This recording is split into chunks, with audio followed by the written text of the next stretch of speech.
दोस्तों, क्या आपने कभी सोचा है कि जब आधुनिक साइंस नहीं थी, हमारे पास सैटेलाइट नहीं थे और मौसम विभाग का नामो निशान नहीं था, तब हमारे दादा दादी और किसान भाई महीनों पहले कैसे सटीक भविष्यवाणी कर देते थे कि इस साल सूखा पड़ेगा या झूमकर बारिश होगी। आज साल 2026 में मौसम विज्ञान जितनी एडवांस सैटेलाइट तकनीक का इस्तेमाल कर रहा है, भारत का हजारों साल पुराना वैद्य विज्ञान भी ठीक उसी बिंदु पर आकर खड़ा हो गया है। आने वाली 25 मई 2026 से भारत में एक ऐसी खगोलीय और ज्योतिषीय घटनाक्रम शुरू होने जा रहा है जो अगले 9 दिनों तक पूरी धरती को एक दहकती हुई भट्टी में बदल देगा। जी हाँ, हम बात कर रहे हैं नौतपा की।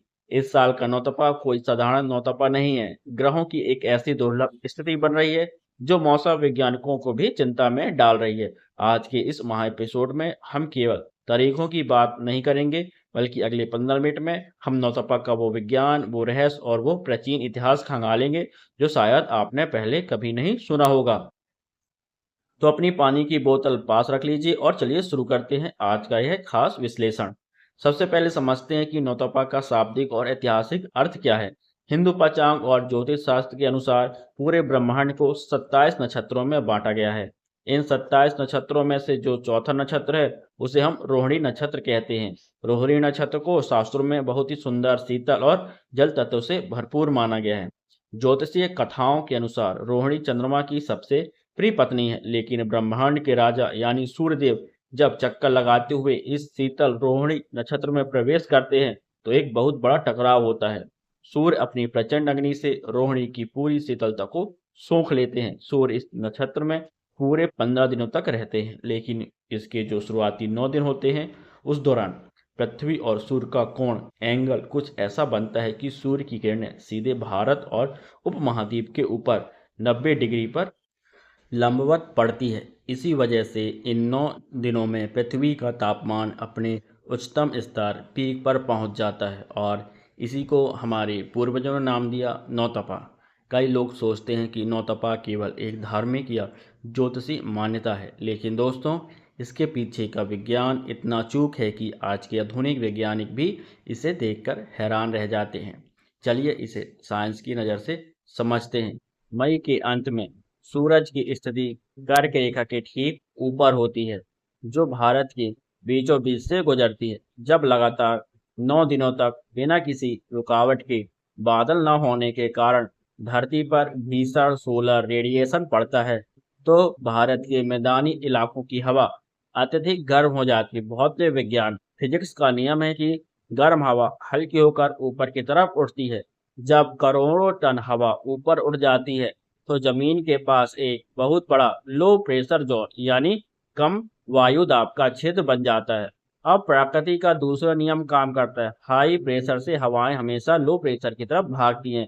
भारत के दक्षिण में जो विशाल हिंद महासागर इंडियन ओशियन है, वहां इस समय हवाएं ठंडी और भारी होती हैं। हाई प्रेशर होता है। मैदानी इलाकों का यह वैक्यूम या खालीपन समुद्र की उन करोड़ों टन नमी से लदे बादलों को अपनी तरफ खींचता है। इसलिए वैज्ञानिक भाषा में इसे थर्मल इंडक्शन कहते हैं। दोस्तों, अगर ये 9 दिन भयंकर गर्मी नहीं पड़ेगी तो हवा ऊपर नहीं उठेगी, लो प्रेशर नहीं बनेगा और मानसून के बादल भारत का रुख नहीं करेंगे। यानी नौतपा का तपना भारत की जीवन रेखा मानसून के लिए सबसे जरूरी इंजन है। अब बात करते हैं साल 2026 की। इस साल का नौतपा पिछले कुछ सालों के मुकाबले बहुत ज्यादा उग्र और रिकॉर्ड तोड़ने वाला क्यों माना जा रहा है? इसके पीछे दो बड़े कारण, एक ज्योतिषी और दूसरा पर्यावरण से जुड़ा हुआ प्रभाव। पहला कारण ग्रहों का अंगारक प्रभाव। इस साल 25 मई 2026 को शाम के समय सूर्यदेव रोहाणी नक्षत्र में कदम रखेंगे और 9 जून 2026 तक नौतपा का चरम काल होगा। लेकिन इस दौरान आकाश मंडल में एक बहुत ही उग्र स्थिति बन रही है। अग्नि तत्व के स्वामी और युद्ध के देवता मंगल ग्रह भी इस समय अपनी अत्यंत मजबूत स्थिति में गोचर कर रहे हैं। ज्योतिषी शास्त्र में सूर्य और मंगल दोनों को क्रूर और गर्म ग्रह माना जाता है। जब इन दोनों का प्रभाव एक साथ धरती पर पड़ता है तो इसे अंगारक मौसम कहा जाता है। दोस्तों, दूसरा कारण अल नीनो और ग्लोबल वार्मिंग। अगर साइंस की बात करें तो मौसम वैज्ञानिकों का अनुमान है कि साल 2026 में अल नीनो के प्रभाव और लगातार बढ़ती ग्लोबल वार्मिंग के कारण कंक्रीट के शहर हीट आइलैंड बन चुके हैं। इस साल उत्तर भारत, मध्य भारत जिसमें मध्य प्रदेश, राजस्थान, उत्तर प्रदेश, गुजरात और दिल्ली एनसीआर शामिल है, यहाँ पारा 47 डिग्री से लेकर 50 डिग्री सेल्सियस को छू सकता है। इस बार नौतपा में केवल धूप नहीं होगी, बल्कि रातें भी असामान्य रूप से गर्म रहने वाली हैं। इतनी भीषण गर्मी में हमारे शरीर को सुरक्षित रखना सबसे बड़ी चुनौती है। हमारे आयुर्वेद में नौतपा के इन 9 दिनों के लिए एक विशेष जीवन शैली रूटीन बताई गई है, जिसे अपनाकर आप लू और डिहाइड्रेशन से बच सकते हैं। क्या खाएं और क्या पिएं? सत्तू का सेवन। जौ और चने का सत्तू इस मौसम के लिए अमृत है। यह पेट को अंदर से ठंडा रखता है और शरीर का तापमान बढ़ने नहीं देता है। आम पन्ना और पुदीना। कच्चे आम का पन्ना लू का सबसे बड़ा दुश्मन है। रोजाना पुदीने और मिश्री का शरबत पिएं। मिट्टी के मटके का पानी। फ्रिज के अत्यधिक ठंडे पानी से बचें, क्योंकि यह शरीर के थर्मोस्टेट को बिगाड़ देता है। मटके का पानी पिएं जो प्राकृतिक रूप से अल्कलाइन होता है। सावधानियां। What to avoid. दोपहर 12 बजे से शाम 4 बजे के बीच सीधे धूप में निकलने से बचें। अगर निकलना जरूरी है तो सिर और कान को सफेद सूती कपड़े से ढककर निकलें।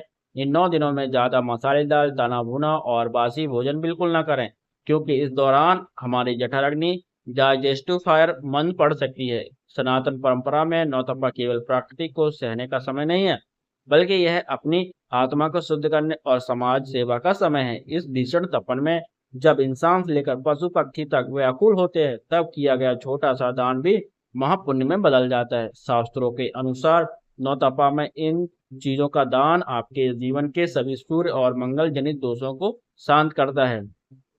जल सेवा। अपने घर के बाहर राहगीरों के लिए पानी की व्यवस्था करें। प्यासे को पानी पिलाना इस ब्रह्मांड की सबसे बड़ी पूजा है। मिट्टी के पात्र का दान। किसी मंदिर में या गरीब परिवार को पानी से भरा नया मिट्टी में भरा दान करें। बेजुबान पक्षियों के लिए अपने घर की छतों और बालकनियों पर मिट्टी के सकोरों में पानी भरकर जरूर रखें। याद रखिए, इस तपन में उनके पास पानी के प्राकृतिक स्रोत सूख जाते हैं। छतरी और जूतों का दान। जो मजदूर या जरूरतमंद धूप में भी काम करने को मजबूर हैं, उन्हें छाता या चप्पल जूते दान करना साक्षात भगवान की सेवा करने के बराबर है। अब वीडियो को इस आखिरी और सबसे महत्वपूर्ण हिस्से में एक बहुत ही गंभीर बात को समझते हैं। कई लोग दुआ करते हैं, काश नौतपा में इतनी गर्मी ना पड़े, ठंडी हवाएं चलें या बारिश हो जाए। लेकिन क्या आप जानते हैं कि अगर नौतपा के इन 9 दिनों में बारिश हो जाए या ठंडी हवा चल जाए, तो हमारे ज्योतिष और विज्ञान दोनों में एक अशुभ संकेत माना गया है। जी हाँ, हमारे ग्रामीण इलाकों में कहावत है, नौतपा में जो बरसे पानी, तो समझो खेती हुई हानि। अगर इन 9 दिनों में आंधी बारिश आ जाए तो मैदानी इलाकों का तापमान गिर जाता है। तापमान गिरते ही जो लो प्रेशर एरिया बनना था वह नष्ट हो जाएगा। नतीजा यह होगा कि जो मानसूनी हवाएं समुद्र से भारत की तरफ आ रही थी, वो कमजोर पड़ जाएंगी या अपनी दिशा बदल लेंगी। इसका सीधा असर हमारे देश की खेती, हमारी नदियों और हमारे वाटर लेवल पर पड़ेगा।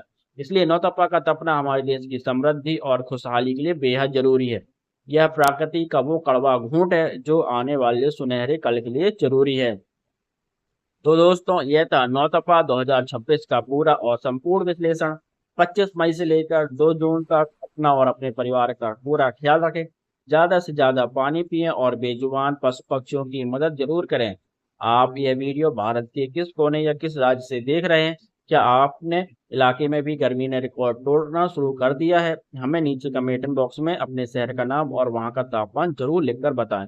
अगर आपको हमारी ये रिसर्च या जानकारी पसंद आई हो तो इस वीडियो में एक बड़ा थम्स अप लाइक दें।